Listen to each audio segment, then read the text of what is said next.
49ers game day back in action. Dieter and Jake.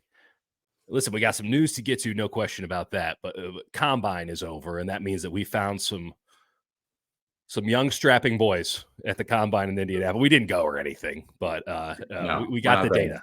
We got the data, and the data is what matters. And then we took the data, and we looked at these boys playing some college football, some of which we knew, some of which we didn't. And we each have three guys that we are, let's just say, taken with. It's all a little strange and slightly perverse, but this is the NFL draft, and this is the NFL draft combine. Jake, let's start with the news, the big one. The 49ers hired a defensive coordinator. It was who we expected, but then Brandon Staley found a way to sneak his way in there, man, as an assistant coach. Right. I'd like to say that I knew what the last Chargers head coach who became an assistant coach for the 49ers did. I presume Brandon Staley will have a much more significant or at least defined role than it's Anthony funny, Lynn. But Anthony Lynn, he was assistant running backs coach and assistant head coach, but they had Bobby Turner, who's a legendary running backs coach, and it was never clear what Lynn did, but he's with the Commanders now. So it's Nick Sorensen's the defensive coordinator. He's the in-house hire. It needs to be repeated. This is a guy who I don't believe was interviewed for DC last go-around, which was a year ago. So I don't know what changed in the year that they decided they needed to fire their defensive coordinator, that Nick Sorensen became a legitimate candidate, but he is in-house. He is well-liked, and he might be very good at this. We simply do not know. The big move there, though, is bringing Brandon Staley, who was unquestionably my guy. I think I was getting you. Yeah. I think I had you in the Staley camp. He's going to be coming on as an assistant coach. It's probably a one-year thing. It's probably beneficial for both the 49ers and Staley that he wasn't hired as the defensive It's a rehab hire. He gets to rehabilitate his image, help the 49ers with scheming. They get to rave about what he's done this season when they go into the playoffs. Maybe he gets a DC job somewhere else that pays him really well. Yeah, this is something that Nick Saban did at the college ranks for a long time. Bill Belichick likes to do it. Listen, as much as Kyle is his father's son, he does somewhat follow in their footsteps, right? He does somewhat have this Belichickian energy to him. Perhaps not so much with the winning of the Super Bowls and all that, but offensive genius, obviously scion of somebody who is extremely well respected, has 2 Super Bowl championships himself as a head coach. So very Belichickian vibes, and Bill's always liked Kyle, and this is a very Bill, very Saban. They're best friends. That very, very, very much one of those moves where come on in, get your image rehabbed, and then you can either hang around and get a better role with us, or you can go outward. And this time next year, I think we'll be talking DC again. Not to crap over Sorensen or anything, right, but if Robert Saleh is available, that's going to be a thing. I'm just very curious on how the power dynamic here works, because I don't think it's the exact thing I was wondering too, because when you bring in a guy who everyone's like, oh, he's going to be the DC, but it's a thing of his scheme might not match up perfectly. Yeah. That he hasn't, been in-house and managing the guys. I don't know. It makes you think how are they going to sort that out? Sorensen's not a guy who's super well renowned. Or any renowned. He's got no renowned outside the building. So so we'll see how Staley handles that and how that dynamic works, but I'm intrigued. Another hire they've made, KJ Wright, the longtime Seahawks linebacker, is in as a coach, not a linebacker, as a coach of linebackers. And this is a pretty clear sign, Kyle, especially, and John Lynch to an extent too, during the post Super Bowl autopsy with the media in the Steve Wilkes firing comments, they were specific about how they wanted their linebackers to play inside of their cover 3 base system. And we can, we've talked ad nauseum about should you be playing cover 3 all the time and this and that, but it is in a weird, strange, and deeply ironic way, the 49ers see themselves as the continuation of Pete Carroll's cover 3 renaissance, that almost dynasty that they had in Seattle. They see themselves as the continuation of that great defense, and KJ Wright coming in certainly knows how to play linebacker in that defense, and Right. he's going to have to teach probably somebody new for at least the first part of the season.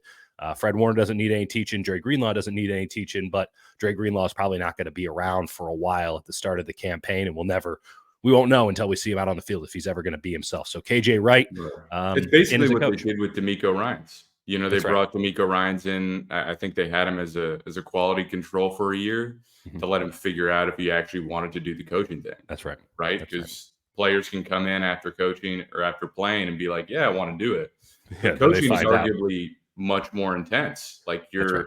you're there constantly, whereas players can go home. Coaches are grinding nonstop, Yeah. and obviously D'Amico was up for it, and you saw where that took him. So. And they needed talent. They needed defensive coaching talent. I think they were lacking that. And Wright makes a ton of sense. So yeah, going back, you're right. The cover three legacy. I think it's a pretty cool hire. Yeah, and listen, we don't know if KJ Wright's any good as a coach. We don't know if Nick Sorensen's Right. any good as a DC, and we don't know if Brandon Staley is fit for the role he's going into. There's a lot of mystery, and listen, the talent's there, at least with Staley, and I think you're right with Wright. He's renowned. I mean, you don't play as long as he played in the NFL, especially after he lost a lot of that burst. You can't do that unless you have it between the ears. So, great comp there with D'Amico Ryans and. Well, that'd be a hell of a comp if it comes to fruition. We'll have to see. But Kyle doing a good job here in restocking. They did not have an obvious replacement, somebody that they could just slide in like Yeah. D'Amico to the DC role. They need to get some defensive talent on the coaching side, and this is a good start. This is a good way to get it done, and we'll see where they go from here. Let's talk combine. Let's talk kids that we like, and let's start. Where do we want to? Do we want to start with your beefy boy from the middle? From Bortolini, Wisconsin, the guy who Bortolini. sounds like he's a piece of pasta stuffed with cheese. He is special. So this is the center from Wisconsin. Those watching with us on YouTube, seeing him absolutely maul. I would note a borderline first round pick from Illinois, the defensive tackle here, number 5. But Yep. this kid, hell of a find here, Jake. This guy, I don't understand. He's currently listed on mock draft databases. A lot of people say third round pick. Yeah, he's listed as like a third through like fifth, and I don't Right. really get it. He looks. I've watched the kid from Oregon a little bit. I'm not going to pretend like I'm the expert on centers in this draft. Incredible name, by the way, for those who don't know it. His name is Jackson Powers Johnson.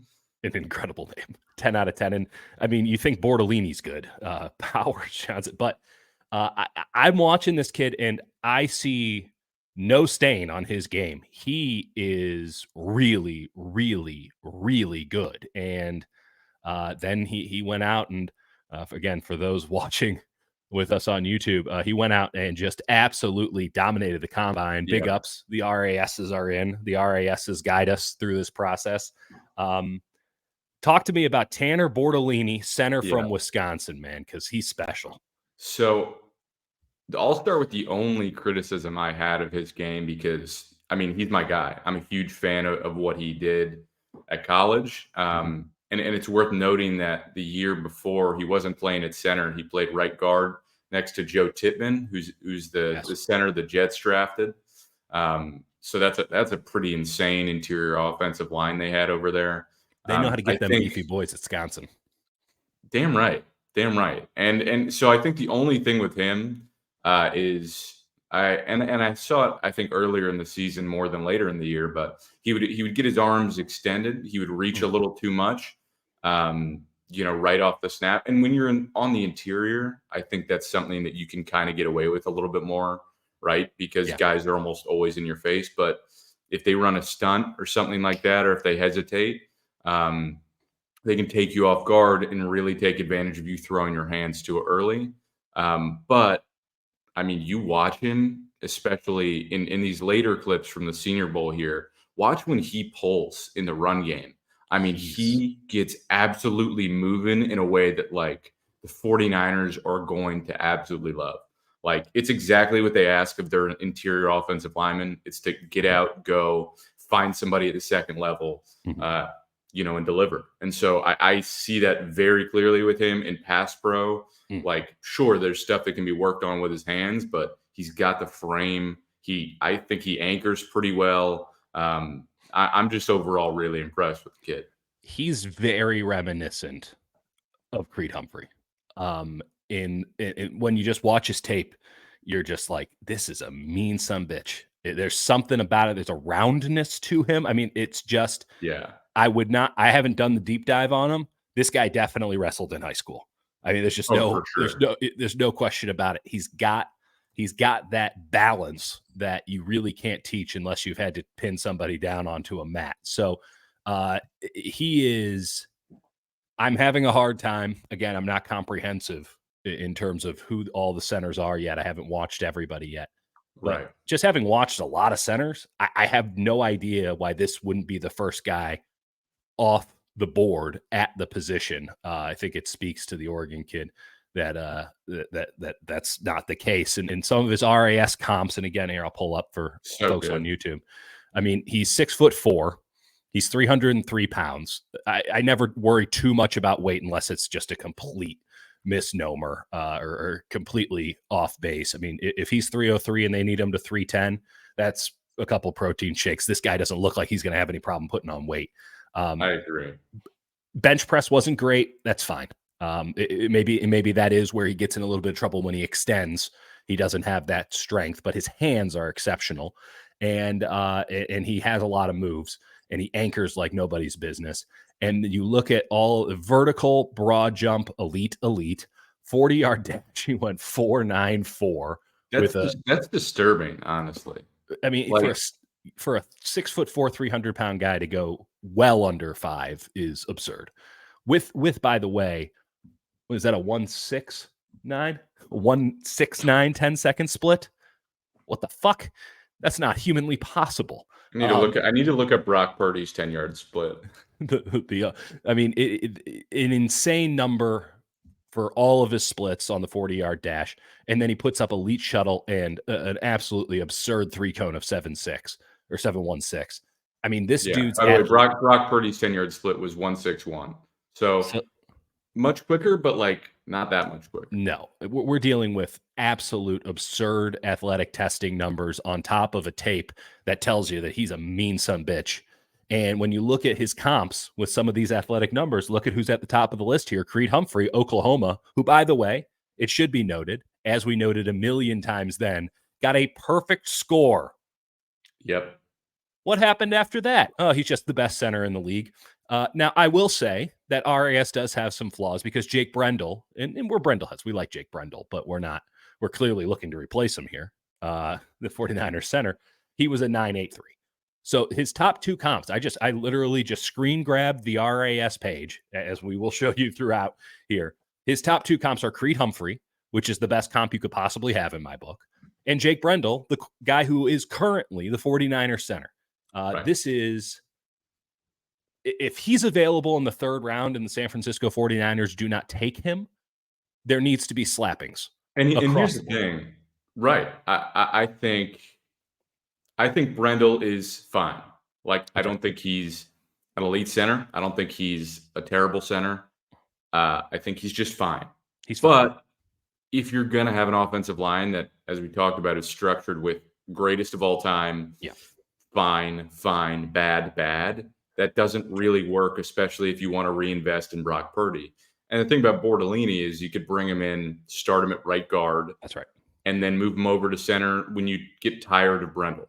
Like, he played right guard, like I said before. I just think either way, the talent is so obvious. Bring him in. You'll find a place for him. Do you get the sense, having done more on this guy than I have, that he's going to be closer to round 3 or closer to day 3? Because it does not seem as if most people have figured out about this guy yet. Certainly having a massive combine would likely help. I haven't seen that immediate jump. You usually see that with the mock drafts. And again, let's be real. It's not as if these mock drafts are in any way scientific or like anyone really knows what they're talking about. It's mostly like fan-sided bloggers. But at some point you can see a consensus with the elite of who does it. A guy, like Dane Brugler at The Athletic, who does an incredible job. The guys who do it at NFL.com do a great job. There are some, I mean, I used to do the mock draft stuff for a living. And at a certain point, you have too much information. I venture to say that most people don't call up scouts and don't have a network of people they talk to. Right. And even agents who feel like they're tapped in and have an idea, like, Mhm. I remember, I forget, it was like a corner, that got drafted by Tampa, and he was expected to go top 20, and he fell to, like, 35. Like, you Yeah, might think you're really confident, but if there's, like, 2 teams who right. are gonna draft you in that range, and one of them goes another route, and the other one says, "Oh, well, somebody else fell to us," like, it changes that quickly. I don't know what the center sort of market is, like how desperate teams are. Mhm.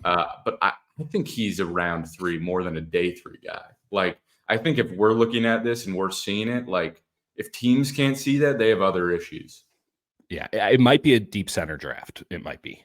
We Yeah. haven't gotten too deep into it. I don't want to get that much deeper into it. I want this guy. Nope. It was just it jumps off the screen, and hopefully you're joining us on YouTube because you're getting some really high quality stuff here on the highlights. But he's just a meat grinder, and he just looks like someone who's going to hold the job for a very very long time. That's Tanner Bortolini out of Wisconsin, the center. But let me tell you about a little school in Brookings, South Dakota, and they have a guard. His name is Mason McCormick, and This is a beefy, beefy, beefy boy. we're talking, he's got the neck roll and he anchors like nobody's business. And he tested downright off the charts. I love Mason McCormick as a guard. He is plug and play. He is the kind of run starter that you need at guard. I think his pass protection is really, really good. Now, I will say this. It's South Dakota State.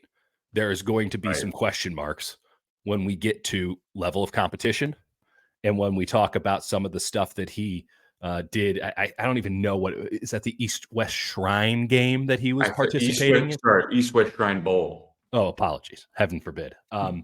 But this is a guy who 6'4", 309 pounds. Okay, so it's almost the exact same as Bortolini. He's at guard, and we're talking again. I mean, not hyper elite, but really, really good explosion numbers. Great vertical leap, 35 and a half. And for some reason, That's terrifying. South Dakota State has all the vertical leapers. White men apparently can jump. Broad jump, Well, just aren't they insane. aren't they the Jackrabbits? They're the Jackrabbits. That's right. That makes perfect sense now. You put it all together for us there, Hutch. 40-yard dash, 4.15. Great splits. I mean, the 10-yard split, 1.75. So he starts fast. Can't exactly get all the way to the finish line, but it's still a good number. It's still a very high-level number.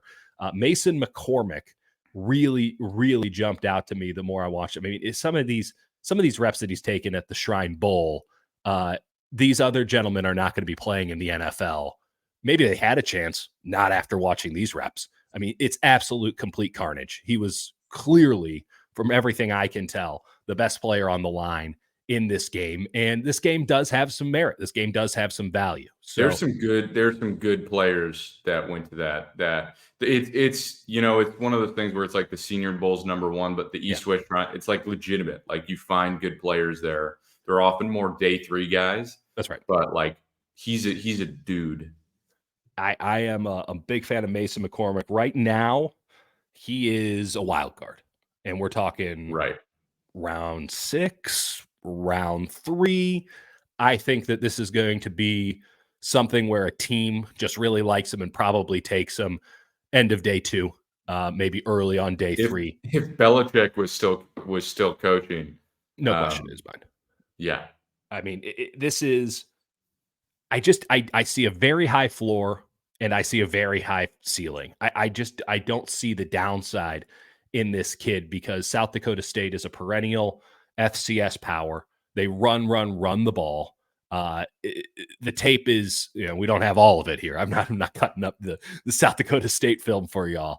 Level of competition, yeah, has to be a concern, but I see no stain on this kid's game. I am really, really impressed with Mason McCormick, who, because he's been so good, I don't know if he can qualify as a super sleeper, but I do have Right. one super sleeper that I want to show you here, Jake. Let me talk about Tyrone Tracy Jr. out of Purdue. Tyrone Tracy Jr. could probably solve the 49ers' biggest problem, two of their biggest problems. The Ooh. first one is punt and kick return. Here's Tyrone Tracy Jr. just taking it to the house against Fresno State, Purdue versus Fresno State. If you're watching on YouTube, this guy scoots, and this guy is smooth, and this guy has incredible field vision. He's so smooth as a runner that you can kind of underestimate his speed, and it seems like teams do that at times where Yeah, he's just, like, past them because he just is a really smooth runner. there are some cuts in this game against Virginia Tech that we have on YouTube right now that are deeply absurd. Like they shouldn't be feasible or possible. And it's not as if he's playing against low level competition. He's playing in the Big Ten. He played for Iowa as a wide receiver. He transferred to Purdue as a running back. And this is where he can solve the 49ers' other big problem, which is they run an entire offense around Deebo Samuel and his versatility. And let's be real about this. The Super Bowl is a pretty clear indication. There were a lot of games in the regular season that were a clear indication. The 49ers can't rely on Deebo Samuel the way they used to. Deebo's best football, or at least his most consistent football, is probably behind him. And that's not to say that he isn't a game changer, a game breaker, and one of the highest caliber players in this league. It's just to say, can you trust him Right. the way that they had to trust him, especially like 21 season, where it's like Deebo or nothing. They don't need that anymore, but they do need him on the field. In particular, they need somebody with the skill set to run and catch the ball from a wide receiver position, because as great as CMC is at that, you need him in the running back field to do what he does. So you need that versatility on the line of scrimmage, opposite of Brandon Ayuk, opposite of George Kittle. This guy has it. Now, he is a great running back. I think just as a running back alone, he should be considered a high caliber prospect. But there is some tape at Iowa. And he's got the thing that Deebo has where the first tackler almost never ever gets him. Never. And we're talking Big Ten tacklers, by the way. And I want to stay on Deebo for a sec because you watched Deebo last year and like he has some moments in some games where it's great. It all works out. And obviously when he's not on the field, the record is horrendous.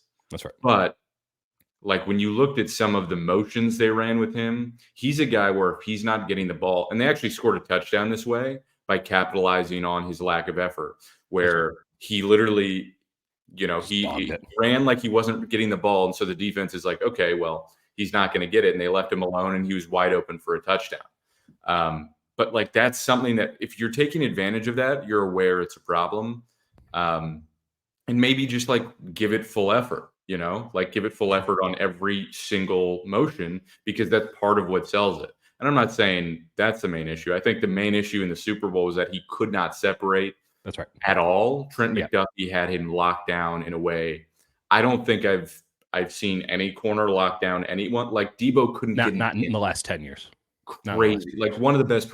Like I had McDuffie, honestly, as the MVP. Like I know Mahomes, that's how it works. He deserves it. But like McDuffie was the one that changed the game. The 49ers probably win if he's not damning them on every single series. So I'm with you. I think they need somebody who has that same skill set. I wouldn't I don't think they're going to trade Deebo, but no, I don't think they can. I think that everybody knows. I think they could, but it's like, really, you're going to save $7 million. And like, what message does that send to the locker room? Also he's Shanahan's favorite player. Like, let's not discount that. Kyle loves him like a son. So, I mean, Kyle has shown that he'll make tough decisions, but I have trouble believing they would do that this year. I think that's a conversation more likely for next offseason. So what we're looking at with Tyrone Tracy Jr., running back, I don't think we had any. I didn't cut up anything with him as a wide receiver, but he was a pretty solid slot wide receiver at Iowa before he transferred. So the ability to go inside and outside, and then a great kick and punt returner. We're talking a 9.86 RAS. That's elite. That's exceptional. He is not very big. He's 5'11". He's 210 pounds. That's fine. That's fine. You in the modern NFL, that's A-okay. And no one's asking him to be an every down player. You're talking about an elite vertical. He got a 40-inch vertical jump. So this guy can dunk with ease. He's got a 10-foot broad jump, which isn't as elite as 40, but it's pretty damn good. 40-yard dash, 4.48 seconds, with a split on 10 seconds of 1.53. That is hyper elite territory on the 10-yard split. Elite shuttle and absolutely absurd 3-cone of a 6.81. That is just about as good as anybody's ever done it. So, and you see it again, you see it on the tape with his ability to jump cut. His cutting is crazy. You have to remember what the 49ers want in a running back. And I know they run a lot of gap stuff now, but it is still one read and go. And as we've seen with the best running back in the NFL the last couple of years, Christian McCaffrey, there still is a requirement of decisiveness and explosion.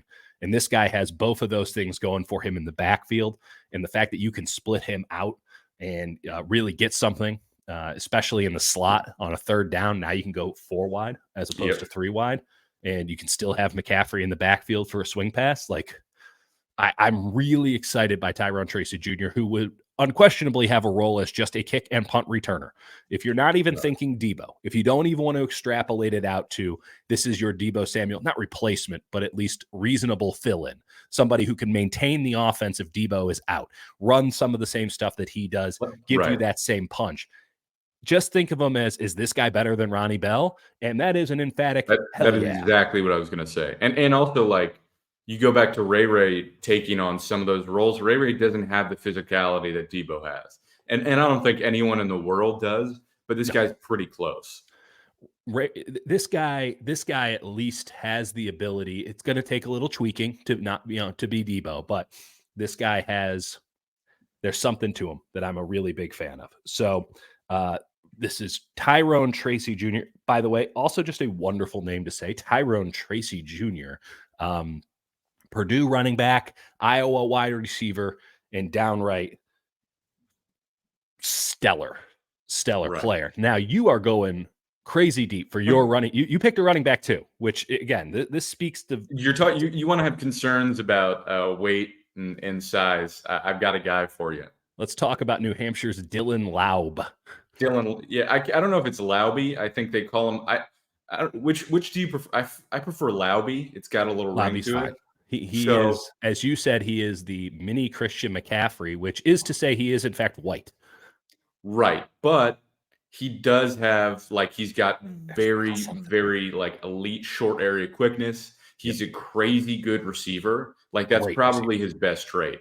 Like, he gets out, he runs a decent amount. Like, I've seen him run choice routes. There's one in here for a touchdown. Like, this guy can run. And by the way, this is a game against Central Michigan that we have on YouTube right now. So, I mean, not the highest level of competition, but he went to the University of New Hampshire. Like, we're not, it's better than what you're getting. And there are some impressive catches. I think he had almost 300 yards in this game, by the way. Yeah.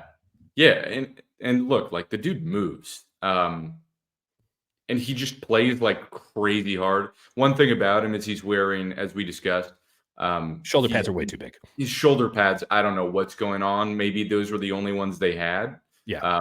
But he looks like a fullback the way he's dressed. But the kid can move.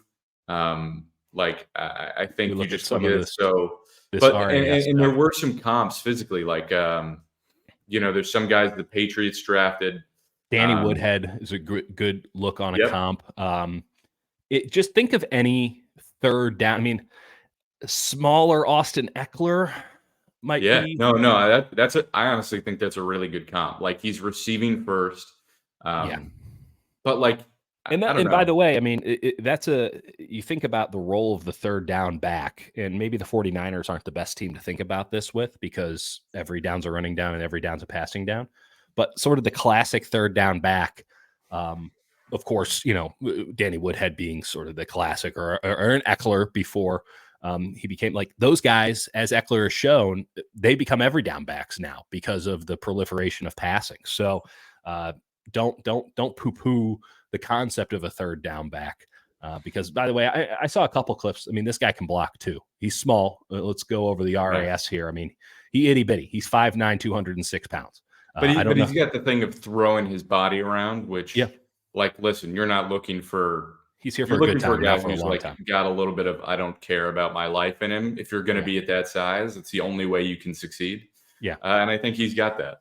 37-inch vertical jump. That tells you there's some explosion there, at least in burst. And that really shows in the 40-yard dash. I mean, his 40-yard dash was a 5.4, 4.54, which isn't good. I mean, maybe it's good. It's fine. For a guy who's his size, his weight, you would probably want it to be a little bit faster. But then you go and you look at, okay, hey, that's 20-yard split, not so great. But then there's that 10-yard split. And we're talking an elite 1.52. He gets off the line. And honestly, when you look at McCaffrey, like same thing. He He got doesn't caught a couple times. he gets caught after, I'd say, 30 yards. You see him like lose a little, and everybody loses a little steam. No doubt. But when you're a short strider, I think it's harder to maintain that sort of speed. But like, yeah, McCaffrey's a guy who gets out quick.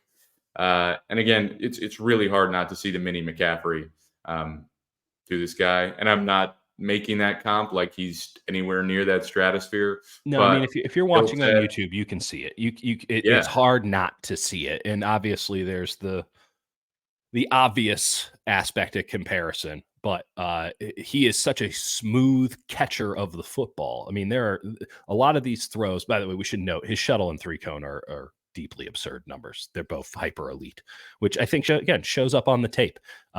It's New Hampshire. You got to be a little worried about some of this stuff, but they just fed him the ball. That's all they had. That's all they had. They just fed him the ball. New Hampshire has a pretty good pedigree of offensive excellence, right? That's the Chips Kelly school. That's the Ryan Day school. They kind of know what they're doing up there. I mean, but like in that play, if for anyone watching on YouTube, like he bounces off it. Little guys have that bowling ball potential, right? Where their center of gravity is so low, they just scrunch up a little bit, and then they makes them harder to tackle. You put this guy in an NFL weight room, and you augment what he already sort of naturally has, because he's stumpy. He's stumpy. Yep. And he is, I think that's a great term you use. He's a short strider because he couldn't possibly be a long strider. I mean, if low man wins, he's going to win every time. And he's strong, and his shoulder pads are too big.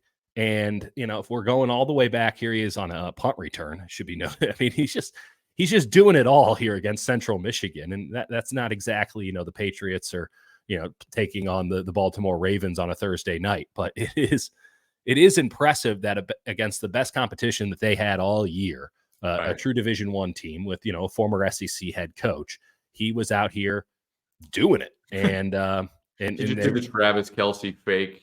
Yeah, they're doing fake plays and all this crap. But every snap, I mean, I think we've watched the entirety of this football game. Every snap is him out of the backfield, him running past 2 or 3 dudes. Sometimes in the slot, just beating guys on choice routes. And listen, it's a running back who's going to be a third down back at most for at least the first couple of years, right? This is not going to be a guy who's handed any significant role to start. Dylan Lobe, I'm seeing 5th round. I don't think he's actually taken in the 5th round. I think he is a 6th or 7th round pick. I agree. And that's how I'm viewing him. I'm viewing him as like a 7th round guy, where the 49ers have, I think they have 2 7th round picks, or they basically got 4 from like pick 209 to the end of the draft. Yeah. That's where I'm like, take a shot at the little guy with your last 7th round pick. If you watch on YouTube, just an absurd over the shoulder catch on a 9 route. He is a really good catcher of the football for being such a bitty guy. And it's interesting if we were just in a vacuum here, if we were just talking about Dylan Laube or whatever the fuck you pronounce it as a prospect, it probably wouldn't hit as hard as it hits. But because we see Christian McCaffrey on a week in, week out basis, and we know the value for the 49ers of a pass catching running back, who, by the way, they don't have one. They have Christian McCaffrey, and then it's Elijah Mitchell, who is 1 game in, 2 games out, and just has been forever. Good running back, no question about it. A pretty good comp to Mr. Laube, in fact, on some of the spider stuff. But he's not a pass catcher. He's not somebody who's going to expand the offense. There's a reason they traded for Christian McCaffrey. And then you have JP Mason, who they just don't like or trust. And I think it's just a guy where they're like, short yardage, fine, but He's yeah, he's I a think he's a they're good whatever special on him. teams gunner.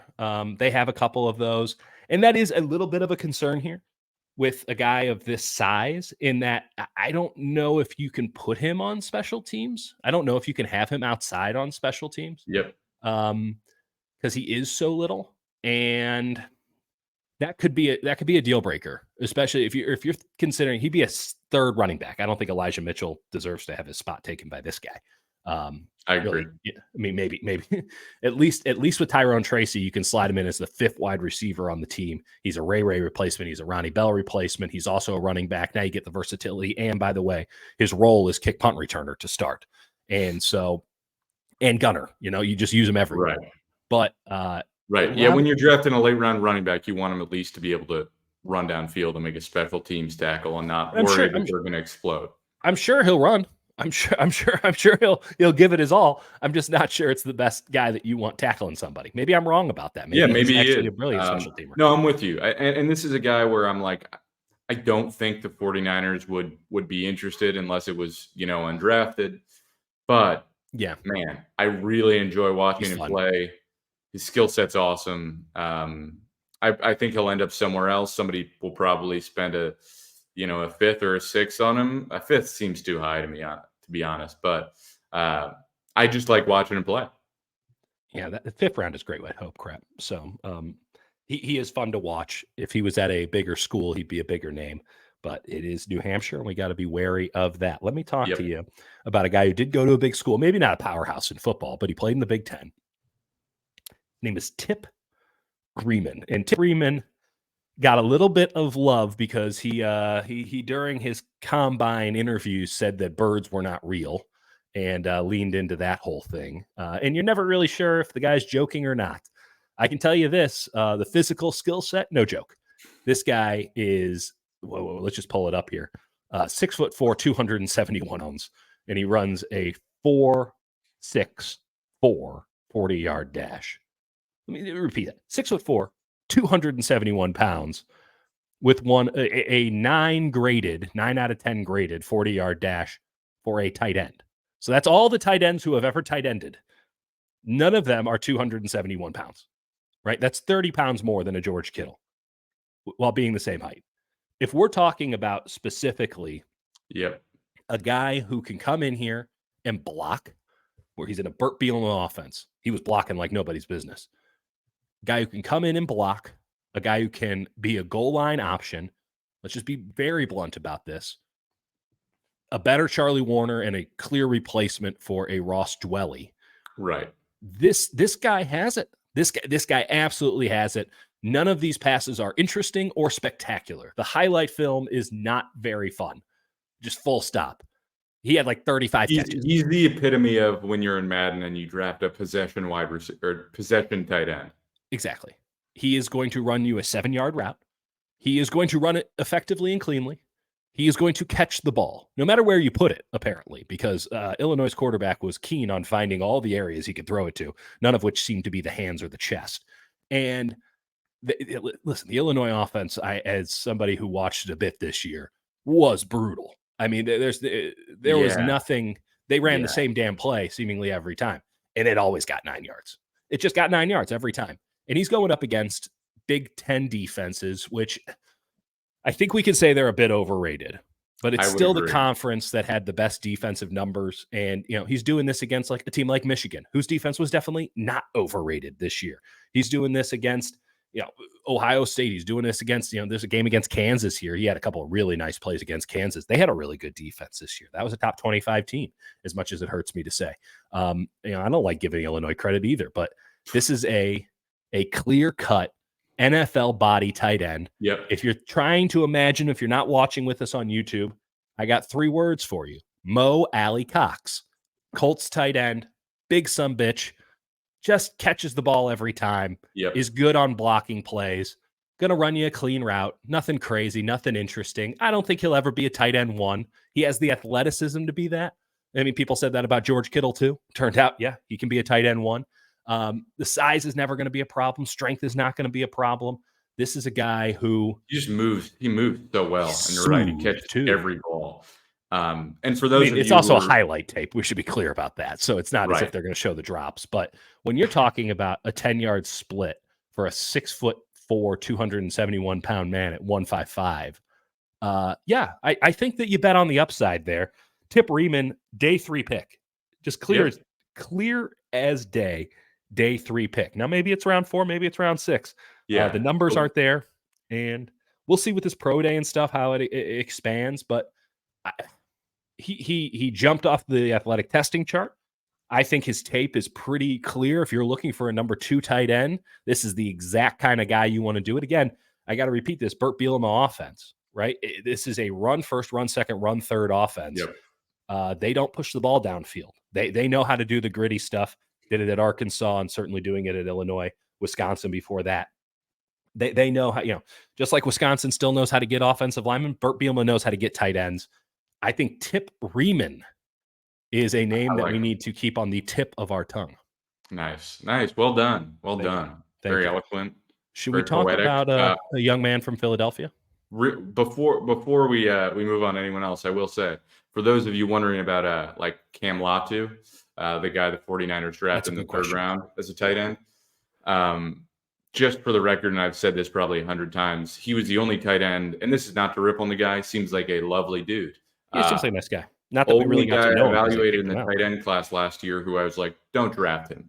Like That's right. I didn't like his tape. I did, like There was nothing. he There was has nothing to like. he had some red zone potential, some length, but like I hated how he blocked. I wasn't impressed athletically. I didn't see him do anything that made me, really excited. And again, I'm not trying to rip on the guy. I'm telling you what I saw, It was and a I bad didn't pick. like it. And the 49ers drafted him, and the only thing we saw in camp was he was not confident, and he dropped almost every pass that came his way. It was really hard to watch. It was tough. It was tough because he is a nice guy. I mean, I won't say which players said it, and I did overhear it. It wasn't a direct conversation to me, so I'll keep the anonymity. But they noted that his locker had been empty all year, and they're like, "Did they cut Latu?" He goes, "No, they didn't cut him. They found an injury," which is what we said when it went down. They found Right. an injury, which if you play at Alabama, trust me, you're going to find one. But it's pretty rough when you are an Alabama tight end. So all the tape in the world, right? We're not having to scrounge like Yeah. we scrounge for New Hampshire tape. Like Alabama, I think I have all of them on my DVR, right? Like it's just there. And YouTube TV is like, you're going to watch this later. I know you. So when you watch his Alabama tape and he doesn't stand out in any way, shape, or form, and in fact, well, that's not true. He does stand out in a negative way.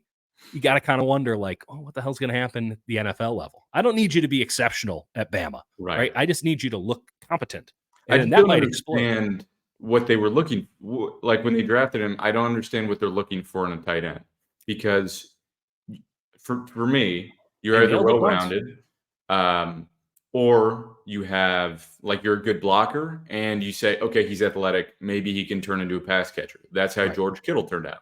That's right. Or you look at a guy who's just a pass catcher and you're like, well, he probably can't block, but he might elevate our offense basically as a wide receiver. That's right. You got to find something to attach it. I don't know what that was that sold them a lot to. And so it's harder for me to evaluate tight ends for them after that selection. I think that the answer is that they don't know what they're doing. Right. I don't mean to be crass or straight, but like they don't know what they're doing. Braden Willis, by the way, very late round pick, so you don't want to hold on any high expectations. They needed them late in the season. He didn't really come through. He Right. looks the part. Physically, he looks the part. He's athletic as all get out. Any tight end that wears number 9 just looks cool. We just got to be blunt about that. But can't really block. Not a good blocker, as we saw in, I believe it's the NFC Championship game. Kind of important if you're going to be a third tight end. Like, I think Charlie Warner has come along, but Charlie Warner's not catching passes for you. And Right. I think that we need to be clear about this. Like, we talked about this with Tyrone Tracy Jr., talked about this with Lob, talked about, when we talk about, Mason McCormick or Bortolini, like those are guys who are plug and play today. Those are guys who you Right. expect, like you're starting at right guard. That's an immediate replacement. You're starting at center, immediate replacement. Probably guard, but you get what I'm saying. Tyrone Tracy, would come in as a kick and punt returner, but they'd also be a replacement for Ray or a replacement if they do lose Juwan Jennings. Laub would be a depth guy, probably a practice squad guy, if we're being honest, that they would call up if Christian did go down, and then they would feel like they had some versatility in the backfield. Maybe that's a year or two down the line, but that's the idea. Right. Riemann is the kind of guy who I think is immediately your tight end 2 and has the 100%. upside to become a tight end 1. And when you're talking Warner, Riemann, and Kittle, I like the sound of that solid tight end room. And it's something where it's like you go back to the NFC Championship against the Eagles. Right. I just forgot his name. The tight end who is blocking Croft. Tyler Croft. Yeah, Tyler Croft, who they brought in 6 or 7 times. The reason, and did not come back after that. Like the fact that he was blocking in that situation tells you all you need to know about the way they have evaluated tight ends since George Kittle. Like that's right. Warner has worked out. He's not great, but like he can block. Warner can block. But they haven't been able to find anyone who's like a capable receiving tight end who's not just a liability. Like Dwelley would catch 1 or 2 incredible passes a year, but like he's not an NFL player, I think, at this stage. Yeah, I think that's correct. I don't know if he ever really was. Full stop. Right.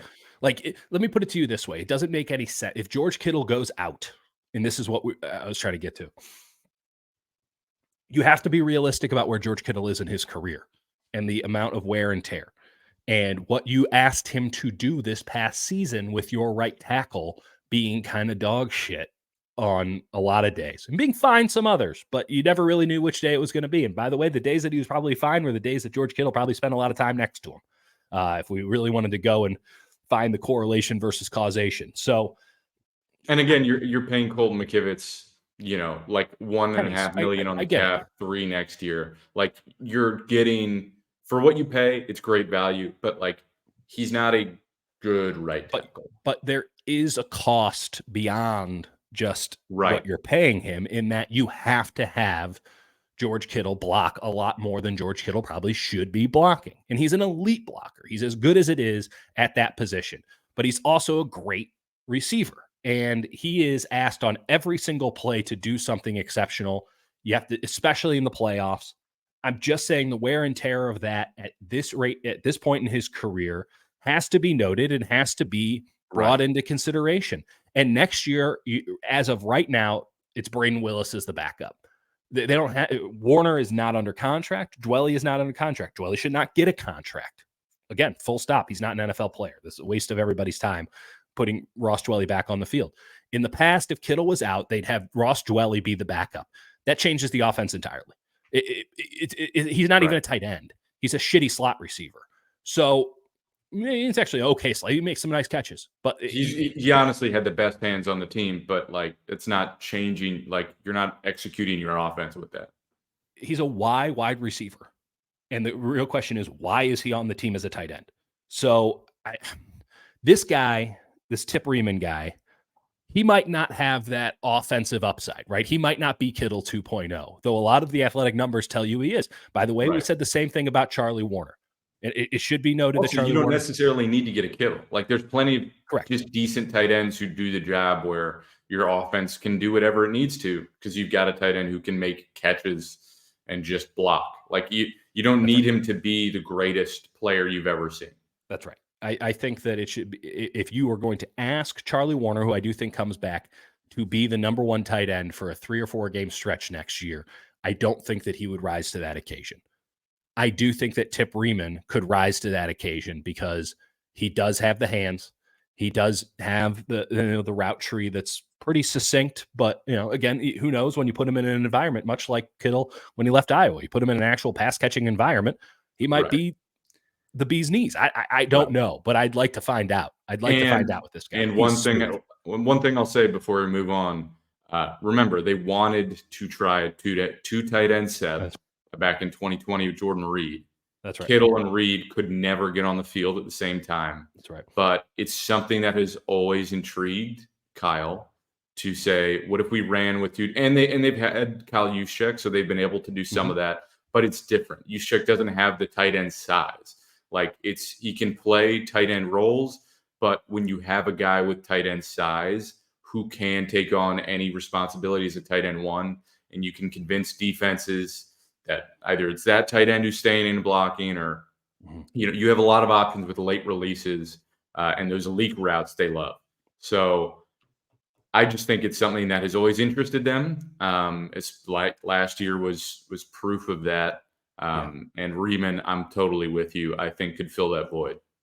I would like to note that there was a couple of players I looked at over Riemann first. And one of them is Theo Johnson, the Penn State tight Oh end. He got yeah. a 9.99 RAS. And then you put on the tape and you go, what? Yep. An incredible athletic tester. And you watch him at Penn State and you just say, where's the guy who, ran a 4.5?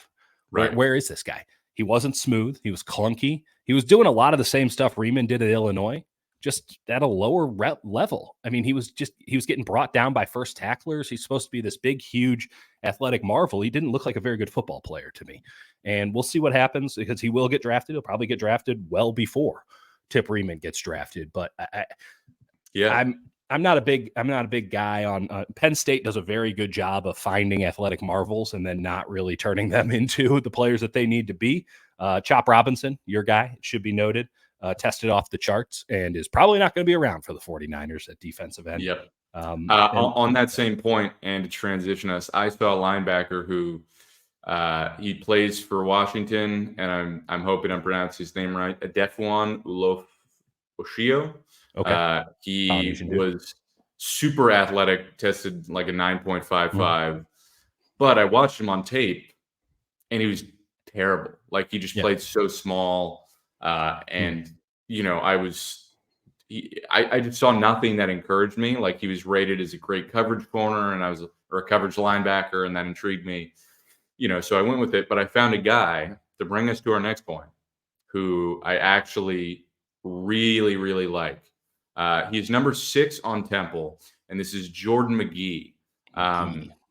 He is very interesting. So he's a guy who shoots like absolutely flies out of a cannon. And let's be clear, Temple, awful, truly just terrible defense. But they have consistently had dudes. Yeah, every year there's a dude from Temple. Like if you're watching on YouTube, you're seeing just like basically like a skinny post and there's like no safety over the top. And this guy just, it's really unbelievable how poorly they're coordinated. But when you watch McGee, he's a guy who has like absurd burst. Like he can cover any part of the field and range sideline to sideline and get in there. He looks like somebody who has 99 speed in Madden. Yes. It's almost a detriment on how smooth he moves across the field. Because if he overcommits, he's almost too far away. Right. He makes up for it, but he is operating on a different tempo than everybody else. Right. And what I like the most about him is his coverage ability. Like you see him, he covered a wheel route out of the slot where he flips his hips and he's got the guy locked down. So this is him for those of you watching on YouTube. When I watched him, and there's one game, I think it was against Temple played Miami, where he just looks small, where he's only 228, and that's not necessarily damning, but like he looked like he had trouble with bigger offensive linemen getting upfield and clearing him out. And granted, if you're on the 49ers, that's not going to be happening as regularly when you're around NFL talent, but his ability to shed blocks worried me a little bit. And so we put him in as a safety, and he tests crazy well athletically as a safety. He's just a guy I think has the coverage ability, the intelligence on field. Like his play recognition was really impressive for a terrible defense. The coverage ability, the speed, just the quick twitchy, get downhill fast ability. Where I'm like, he could play safety. Oh, that play right there. Sorry to anybody listening here. But he is lined up as a Sam linebacker here. They bring motion across the front. He bites on the play fake, and then he flipped his hips. Yeah. Like corners can't even do that. This guy is butter. That's honestly, what he is. Like that's the other position. I was like, could he play nickel? Like, he'd be a big nickel. I'm not saying he couldn't. I'm not saying he couldn't. there is a smoothness to this guy's game. And let's also be clear about something. The film we're watching is against Akron. Right. So not exactly LSU. Go Zips. Yeah, go Zips. Terry Bowden's Akron. I think that's right. It doesn't really matter. It's all the same. But yeah, this guy is butter. And he does look small, though. Both of these linebackers, it should be noted, Zero's a hell of a player. Yeah, Yvonne Rigby, that's the other guy, like, Oh. he's physical, like, he's built up. Like, that's a guy I would take both of them, like, 7th rounder and undrafted free agent. Because, like, linebacker is one of those positions, just take and the 49ers do this. They take, like, 3 undrafted linebackers, and they're always kinda good. Yeah, and then they lose 2 of them. And Right. it's always the one that they lose who ends up being best. Exactly. It should be noted, I mean, this is a team that does have a need at linebacker, not only with depth, but perhaps even as a starter. I don't know if they'll put Odom or whomever. I mean, who would be the starting linebacker? They don't really have any great options because they lost Burks. Burks they could bring back, but he's a free agent. I don't think Burks is going to get some big offer.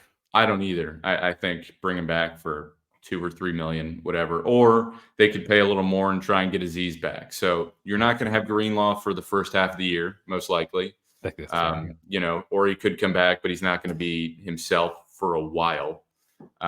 So they've got D Winters, who they say they really like, and then have shown no evidence that they actually like him. Right, and then they've got his name is escaping me, but they've got one more other undrafted free agent, and I kind of think I may be forgetting someone. I mean, Demetrius Flanagan Fowles is probably still signed, but he doesn't move the needle for me. I think I'll say this about McGee. I haven't seen him hit anybody yet. Yeah, that's one thing I was looking for. I mean, it'd be nice if he could lay the wood a little bit. Right. Granted, the he's just hasn't had an opportunity, but yeah, right there. I'd like to see him disengage blocks a little bit quicker. Yeah. This is a guy who we got to do full. That was pretty good. That was pretty good right there. Apologies to the listening audience. This is a guy that Daniel Jeremiah found. I don't know why he was grinding temple tape, probably late at night. That's between him and his wife, but it's he asked on Twitter, like, what am I missing on this guy? And I think, listen, there are knocks, but he is an athletic marvel at linebacker. Maybe not. Maybe this is the 49ers alternative. But like, look at this play. Roll it back for anyone watching. So this is one play I loved where this is the 3rd and 7 play. Yeah, I think so. Basically what happened is, so it looks like he's setting up a throwback screen, and watch, he just reads it, cuts through the blockers, and he's trouble disengaging. Again, that's the biggest knock I have on him, but his play recognition, there's a nice play, pretty good hit there.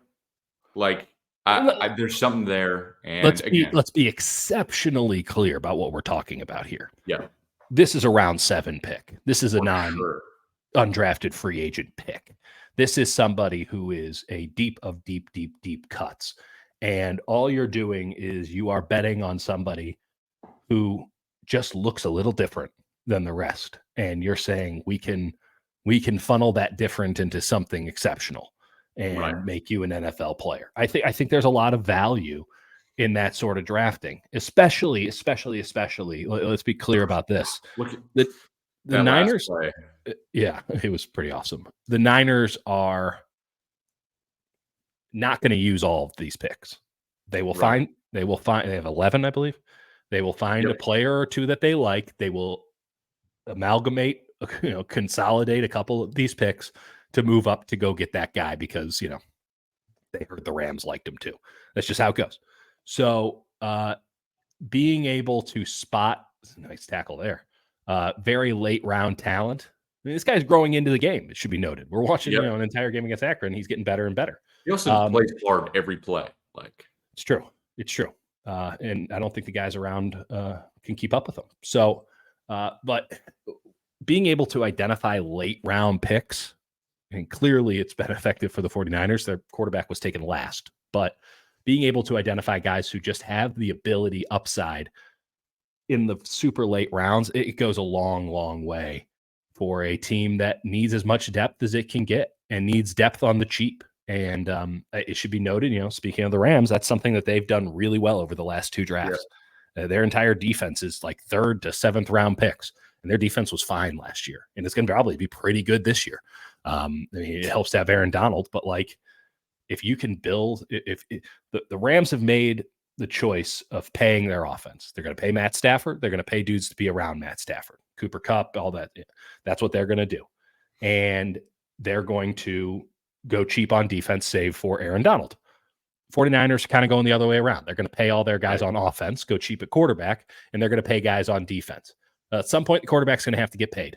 And when that point comes, do you have enough depth to avoid the disaster year where everything has to go right to just make the playoffs? And I can say with certainty right now, the Niners don't. But they got 2 drafts to get it right. And a guy like Jordan, 7th rounder, an undrafted free agent, keep him around on a practice squad, mix him and match him, try him at a couple different positions, maybe nickelback, maybe strong safety, I mean, maybe there he was is a a play linebacker. there where he was lined up as a will linebacker and then got motioned out to outside corner. Like that stuff matters. And that's going to happen more and more. I mean, unless you're playing the Eagles because they don't motion. Right. So I will say, for those of you who are watching on YouTube, thank you for watching Temple versus Akron with us. Pretty good game, by the way. Sneaky good game. just watching some Mac here on a Wednesday in March. Some action, baby. That's between us and our women. Okay, let's just go over these guys one more time. Yep. My 3 guys, and we're going to pop up the RASs here for those watching on YouTube. Tyrone Tracy Jr., running back out of Purdue. This is a kick and a punt returner. This is a guy who has incredible jump cut ability, one cut and go, great field vision, crazy burst off of those one jumps. I think he can be a really good backup running back, 3rd down running back, and a slot receiver. But more than anything else, he's a special teams guy and an opportunity to run somewhat of the same offense that you run without a Deebo Samuel on the field. I got guard Mason McCormick out of South Dakota State. 6'4", 309, nothing special there, but this boy moves, and this boy is mean. And he's looking at a 3rd round, maybe day 3 pick. I'm sure someone's going to fall in love with Mason McCormick and have him starting at guard for them in the NFL this year. And then my tight end pick is Tip Riemann, a 6'4", 271-pound big boy who does not believe in birds, out of Illinois, with a 40-yard dash of 4.84 and a 10-yard split of 1.55. Never was asked to run more than 7 yards down the field, but caught anything within a 10-yard radius of him. A plug and play tight end number 2 coming from an Illinois offense that runs the ball. And then Jake, your guys were, we start here, Tanner Bortolini. Yeah, we got our boy Tanner Bortolini, just a freak athlete. Compares again to Creed Humphrey, Jake Brendel. Oddly enough, you see him get out and run, and it's exactly what the 49ers ask of their interior offensive lineman. Played right guard the year before he came out, so you could start him at right guard if you still want to keep Brendel around. I think they might, just because center is a position they ask so much of. Yeah. But he's a guy that would, if not day one, grow into your starting center. Has the physicality to hold up in the pass game. Love what I see from him. Talk to me about Dylan Laube or Laube. Dylan Laube. Again, this is a guy I don't think the 49ers draft. I think it's a team that asks a little bit more out of their running backs to be pass catchers. And the 49ers, to be clear, ask a ton out of Christian McCaffrey. And that's, you get a tiny mini McCaffrey out of him. A little bit of Danny Woodhead, a little bit of, like, he's the same size basically as James White too. Oh, good call there. I like that. So, he's a guy who's tiny, but you watch him receive. He's got crazy receiving chops.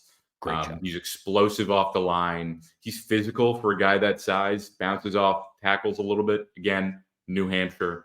So, you have to grade it on that scale. But we're talking about him as a 7th rounder, basically, undrafted free agent. Somebody will probably, take him a little earlier. I don't think it's the 49ers, but I just love watching his tape. And we're talking about combine freaks here. So He's a freak in a different way with his size, but You he could, can get off the line, and he's got short area quickness that is really impressive. it's really impressive. I mean, like a lot of the guys we're looking at the RAS, the relative athletic scores for these guys, and that's just basically a single quotient number for where these guys compare all time against anybody who's been tested coming into the NFL. And a lot of the stuff that we look at, you come back to like Tip Reeman. I mean, it's all green. You come to Tyrone Tracy, it's all green. I mean, maybe size is a yellow. That means it's Right. okay. Laub is red with size, green with bench. He's got an incredible vertical, kind of average broad jump. He's got a 40-yard dash. It's like 7 out of 10, right? It's a 4.54 for a running back who's small. Like you're thinking, I don't know. Except he has one of the great 10-yard splits in the history of the combine, in the history of 10-yard splits. He's in the upper half of like 1%. It's so this is and great shuttle, great 3 cones. So this is a dude who kind of does exactly what the 49ers do. Catch the ball, makes dudes miss in the open field, and he's strong as shit. So yeah, he's weird. And like the whole kind of looking like a fullback vibe. Yeah, I mean, you need to get the kid the right size shoulder pads, but it might be slowing him down, honestly. That's right. Who knows? I mean, at least, but it also might be keeping him alive. So who knows? That's valid. At 206 pounds and 5'9", I mean, he's a chunky boy, but not by NFL standards. Dylan Laub, I would not. We keep bringing up Jake Funk, who was one of our favorite players a couple of years back. Maryland running back. Had just combine off the score, and he made himself a nice little career as a special teams guy. And just signed with every Shanahan tree coach at one point or another. Except for the goddamn 49ers. He dates some girl who's on The Bachelorette or something. I don't know, but his eyes are too close together. It's a whole thing. But this Dylan Laub has some Jake Funk to him. But again, you say Christian McCaffrey and you go, oh, what a lazy, obvious white running back, Christian McCaffrey. Right. If you're not watching on YouTube, this is your invitation to come join us on YouTube. Look at the way he runs a choice route, and you'll see it. You'll see it. And then Jordan McGee, who we have listed here as a strong safety. And if he's a strong safety, he's one of the better athletically testing strong safeties in recent NFL history. If he's a linebacker, it changes a little bit. We got to be clear about that. Probably too small. But tell me about Jordan McGee. You've got KJ Wright as, a new assistant linebackers coach. Yeah. He'll be able to tell pretty quickly whether he's going to cut it or not. But I just think you watch him play. He has a rare ability. His speed is crazy. Like his burst is, he gets to whoever's got the ball, covers ground in a way that is like NFL caliber. His play recognition is great. And the way he covers and flips his hip is nuts. So I think he's a guy, 7th round, like take a shot. Maybe he's not a linebacker. Maybe he's a safety. Maybe he's a nickel. Like I don't know. I tell you what he definitely is. This is a guy who can play special teams for you in the NFL. For sure. This is your Odom replacement. Yeah. Yeah. Think about that. Like Matthew Slater made what was it? 10, 15 year, granted it was with Belichick, but it was like a 15-year career out of being a gunner.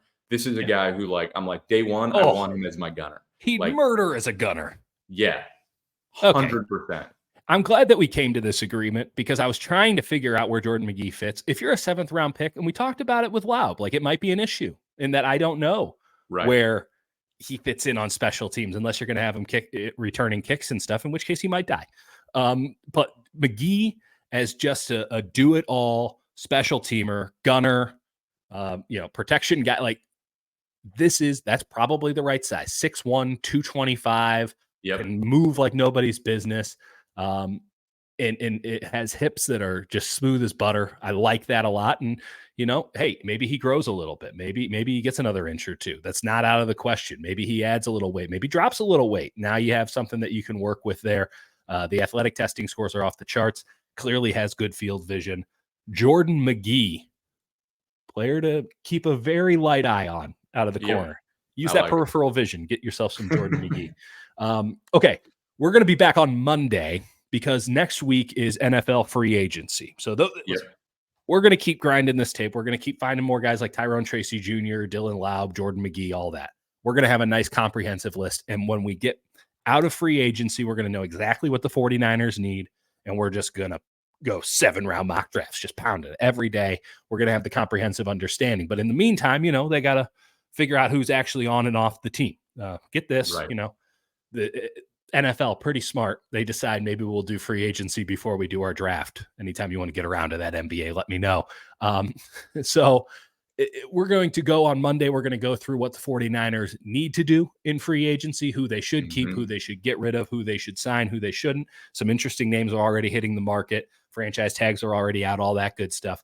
And then on Wednesday, by then everyone will have already signed by the time we're probably on the air. Right. But Wednesday we'll do a free agent extravaganza, spectacular celebration of all things money. And we'll do free agency week on game day next week, right back to the draft immediately after, because that will give us about a month until we're down to the nitty gritty. We'll be locked in on the weird, the chunky, everything in between, and some normal guys. We'll cover people we should talk about too. Yeah, but maybe. Listen, if you didn't figure out what we're about by talking about Tyrone Tracy Jr., Tyner Bortolini, and Dylan Laube, it's not for you, and that's okay.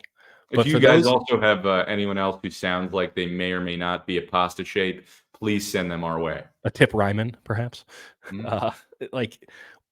want your weird names. We want your weird players. We want guys that don't make any damn sense. That's what we want. Send them our way. Dieter and Jake, 49ers Game Day. We'll catch you next week.